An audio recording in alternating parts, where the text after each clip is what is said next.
नमस्कार दोस्तों, crescent education classes में आप सभी का स्वागत है। कैसे हैं आप सभी लोग? उम्मीद करते हैं सभी लोग स्वस्थ होंगे। आज की वीडियो में दोस्तों हम बात करेंगे उत्तराखंड सरकारी शिक्षकों के बारे में। उत्तराखंड गवर्नमेंट टीचर स्पेशली जो 1 से लेकर कक्षा 8 तक पढ़ाते हैं, उनके लिए यहाँ पर दोस्तों एक प्रॉब्लम खड़ी हो गई है, जो कि है सुप्रीम कोर्ट का आदेश। सुप्रीम कोर्ट का आदेश जो कि 1 सितंबर को दोस्तों निकला था और जिसके बाद कक्षा 1 से लेकर 8 तक के शिक्षकों के लिए टीटी दोस्तों अनिवार्य किया गया है। और खासकर उन टीचरों के लिए जिनकी सर्विस अभी 5 साल से ऊपर है और वे लोग टीटी पास नहीं है, तो उन लोगों को 2 वर्ष के भीतर भीतर टीटी पास करना होगा। अदरवाइज नौकरी से इस्तीफा देना पड़ेगा या फिर अनिवार्य सेवानिवृत्ति की जाएगी। इस तरह का दोस्तों ऑर्डर सुप्रीम कोर्ट के द्वारा दिया गया है। जिन लोगों की सेवा 5 वर्ष या उससे कम रह गई है, उन लोगों के लिए टीटी की अनिवार्यता नहीं है, परंतु प्रमोशन अगर चाहिए तो टीटी पास करना होगा। वैसे में 18,000 से अधिक शिक्षक उत्तराखंड के इसमें प्रभावित होने जा रहे हैं, क्योंकि कई सारे जो शिक्षक हैं वो 2011 से पूर्व के भर्ती हैं जिन्होंने टीटी पास नहीं किया है। इसमें कई एलटी शिक्षक भी दोस्तों रहेंगे, प्राइमरी शिक्षक भी दोस्तों यहाँ पर रहने वाले हैं। अब ऐसे में जो टीटी है, इसके खिलाफ सुप्रीम कोर्ट में जाने का फैसला कर लिया है उत्तराखंड सरकार ने। उत्तराखंड सरकार ने इसमें पुनर्विचार याचिका दोस्तों डाल दी है। इसके अलावा टीटी के खिलाफ सुप्रीम कोर्ट में 5 राज्य दोस्तों पहुंच चुके हैं, क्योंकि देश भर में लाखों शिक्षक इससे प्रभावित होने वाले, क्योंकि बहुत सारे शिक्षक ऐसे हैं जो कि टीटी पास्ड आउट नहीं है। देखिए, जो नियम है दोस्तों ये 2010 के बाद का आया है भाई। आरटी जो अधिनियम है 2009 में दोस्तों बना था, उसके बाद फिर इसको अलग अलग राज्यों ने इसको अपने अपने अकॉर्डिंग दोस्तों इसको लागू किया, यानी कि इसकी अधिसूचना दोस्तों जारी करी। तो राज्य यही डिमांड कर रहे हैं कि जब उन्होंने अधिसूचना जारी करी तो उसके बाद के जो शिक्षक हैं उन पर ही ये नियम लागू होना चाहिए। उससे पहले के जो शिक्षक हैं उन पर ये नियम कैसे लागू हो सकता है? ये संवैधानिक रूप से बिल्कुल गलत है। तो चलिए आज की वीडियो को शुरू करेंगे। दोस्तों बात करेंगे आज की इंपॉर्टेंट खबर की। दोस्तों उत्तर प्रदेश, तेलंगाना, केरल, मेघालय और उत्तराखंड ने लगाई गुहार।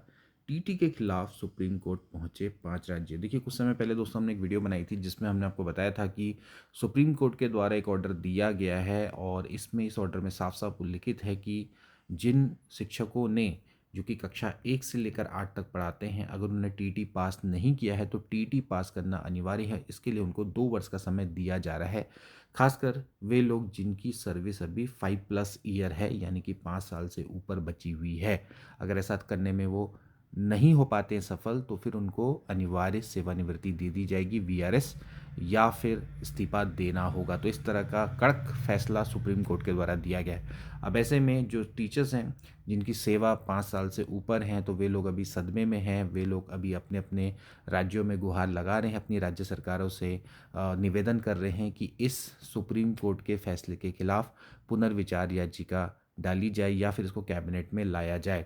इसके संबंध में दोस्तों हमने पिछली वीडियो में भी आपको बताया था कि ये कितना महत्वपूर्ण सुप्रीम कोर्ट का फैसला रहने वाला है और इसमें जो राज्य हैं वे अपनी अपनी तरफ से इस पर लगे हुए हैं। उत्तराखंड सरकार भी इसमें दोस्तों यहाँ पर पुनर्विचार याचिका, रिव्यू पिटीशन दोस्तों दाखिल कर रही है। इसके बारे में भी दोस्तों हमने आपको बताया था।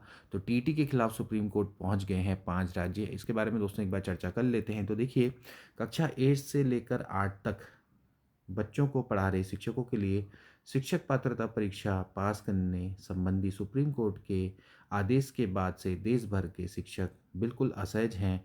इस मामले में 2 महीने के अंदर उत्तर प्रदेश समेत 5 राज्यों ने सर्वोच्च न्यायालय में पुनर्विचार याचिकाएं दाखिल कर निशुल्क एवं अनिवार्य बाल शिक्षा का अधिकार अधिनियम आरटीई 2009 लागू होने से पूर्व नियुक्त शिक्षकों को टीटी से मुक्त रखने की गुहार लगाई है। देखिए, कोई भी जो नियम होता है, जब उसका वो नियम लागू होता है उसके बाद ही उसको इम्प्लीमेंट किया जाता है। अगर कोई नियम या कानून है, अगर वो आ जा रहा है तो उससे पूर्व में वो लागू कैसे हो सकता है? तो ये संवैधानिक रूप से भी बिल्कुल गलत है। यही दोस्तों यहाँ पर मानना है जितने भी राज्य हैं इनका। उत्तर प्रदेश, तेलंगाना, केरल, मेघालय और उत्तराखंड सरकारों ने सुप्रीम कोर्ट में दाखिल पुनर्विचार याचिकाओं में आरटीई एक्ट के प्रभाव प्रत्येक राज्य की अधिसूचना तिथि से मानने का अनुरोध किया है। अलग अलग राज्यों ने दोस्तों यहाँ पर टीटी को की जो अधिसूचना है वो अलग अलग डेट में दोस्तों जारी करी है। तब से ये नियम अलग अलग राज्यों में प्रभावी हुआ है। तो 23 अगस्त 2010 से पूर्व विज्ञापित भर्तियां राष्ट्रीय अध्यापक शिक्षा परिषद अधिसूचना के अनुसार वैध मानी जाए। पहले से कार्यरत जो शिक्षक हैं उन पर टीटी को लागू करना बिल्कुल भी सही नहीं है और ये संविधान के विरुद्ध है। सर्वोच्च न्यायालय ने सेवा में बने रहने के लिए, पदोन्नति के लिए सभी शिक्षकों के लिए टीईटी को अनिवार्य माना है और सेवा में बने रहने के लिए 2 वर्ष के अंदर टीईटी उत्तीर्ण करने के भी यहाँ पर आदेश दिए हैं।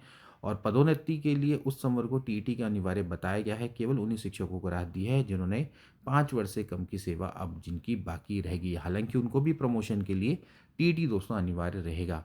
अब दोस्तों इसी आदेश के चलते दोस्तों इस समय पर उत्तराखंड में जो प्रधानाचार्य शिक्षक भर्ती है वो दोस्तों कैंसिल हो गई है, क्योंकि प्रधानाचार्य सीधी भर्ती में एलटी शिक्षकों को भी दोस्तों सम्मिलित किया गया है। ऐसे एलटी शिक्षक जिनकी 15 साल की सेवा पूरी हो चुकी है, तो वे लोग भी प्रधानाचार्य सीधी भर्ती के लिए अप्लाई कर सकते हैं। लेकिन प्रदेश में ऐसे कई एलटी शिक्षक हैं, हजारों एलटी शिक्षक हैं जिन्होंने 15 साल की सेवा तो पूरी कर ली है, लेकिन वो टीईटी नहीं है। और आप जानते हैं दोस्तों कि यहाँ पर जो एलटी शिक्षक है उसके लिए टीईटी अनिवार्य है। अब यहाँ पर कुछ विवाद भी है दोस्तों, जैसे कि एलटी कला की दोस्तों हम बात करें तो एलटी कला में दोस्तों पहले बीएड अनिवार्य नहीं था और वे लोग टीईटी भी पास नहीं थे। ऑब्वियस सी बात है, अब जाके दोस्तों बीएड अनिवार्य हुआ है, तो ऐसे में कई सारे जो एलटी कला शिक्षक हैं उनका भी दोस्तों यहाँ पर यही है अनुरोध कि भैया किस तरह से इस चीज़ को इम्प्लीमेंट किया जाएगा, क्योंकि इनके उसमें तो बीएड ही नहीं मांगा जाता है, तो साथ ही साथ टीईटी कैसे आ जाएगा। और कई सारे एलटी कला शिक्षक ऐसे हैं जो कि टीईटी पास आउट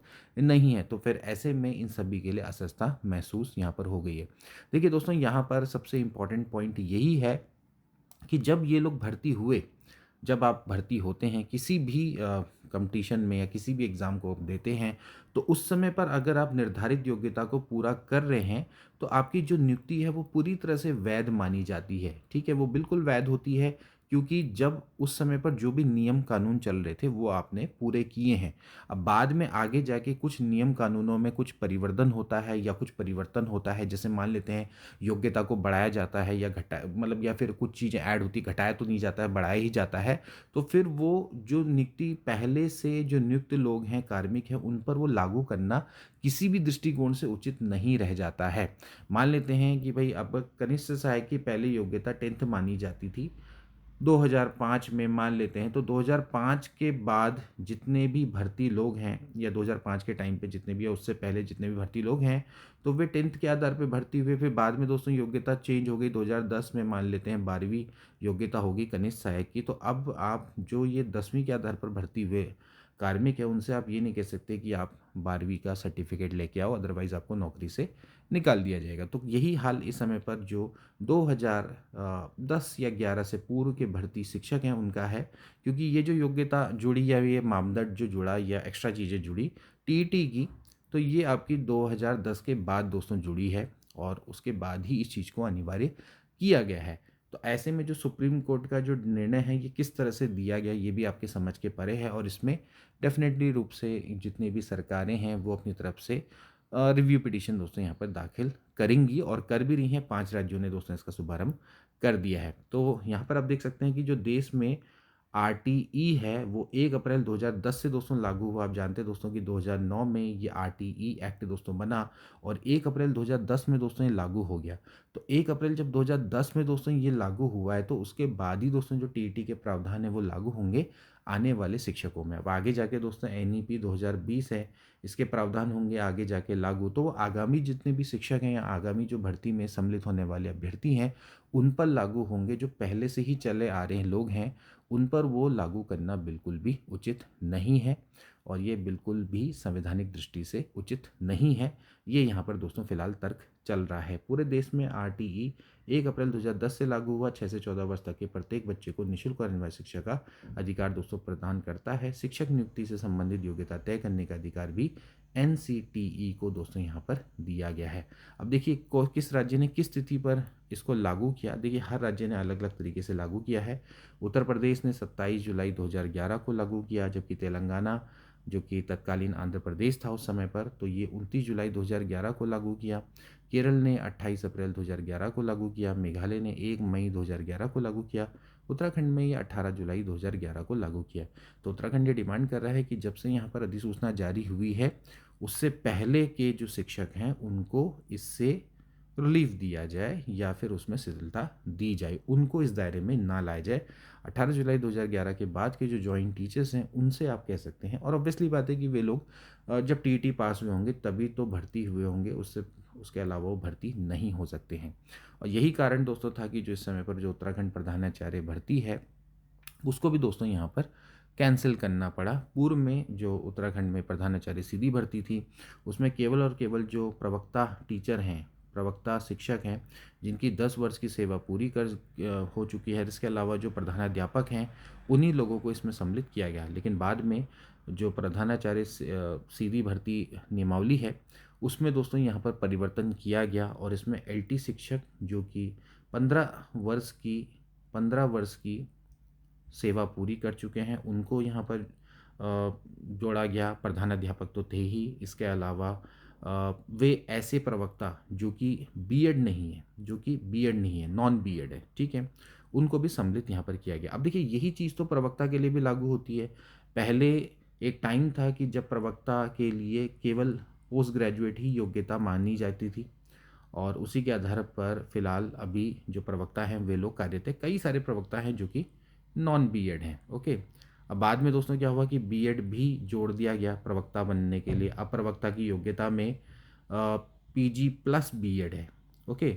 अब आने वाले समय में कहीं ऐसा होगा कि भैया इन प्रवक्ताओं से जो कि नॉन बीएड हैं इनसे बोला जाए कि आप बीएड करो, अदरवाइज़ आपको प्रवक्ता रहने का कोई अधिकार नहीं है, आपको त्यागपत्र देना पड़ेगा। तो ये बिल्कुल भी सही नहीं है। आगे जाके हो सकता है कि प्रवक्ता के लिए भी कोई टैट परीक्षा लागू हो जाए और फिर उनको उसी आधार पर सम्मिलित किया जाए। तो जो पुराने प्रवक्ता हैं इनसे आप टैट को पास करने की बाध्यता नहीं रख सकते, ठीक है। तो ये जो ऑर्डर दिया गया सुप्रीम कोर्ट का, तो ये कहीं ना कहीं ये बहुत बड़ा विवादों में घिरा हुआ है। तो फिलहाल तो इस समय पर लाखों टीचर्स हैं पूरे देश भर में जो कि इससे प्रभावित होंगे अगर ये किसी तरह से इम्प्लीमेंट हो गया, और उत्तराखंड में भी हज़ारों शिक्षक इससे प्रभावित होंगे। तो फिलहाल तो दोस्तों यहाँ पर जो एक सकारात्मक कदम है जो कि राज्य सरकारों के द्वारा फिलहाल उठाया गया है, इसमें उत्तराखंड भी सम्मिलित है। तो फिलहाल दोस्तों आज की वीडियो के लिए इतना ही, मिलेंगे नेक्स्ट वीडियो में, तब तक के लिए take care and good bye.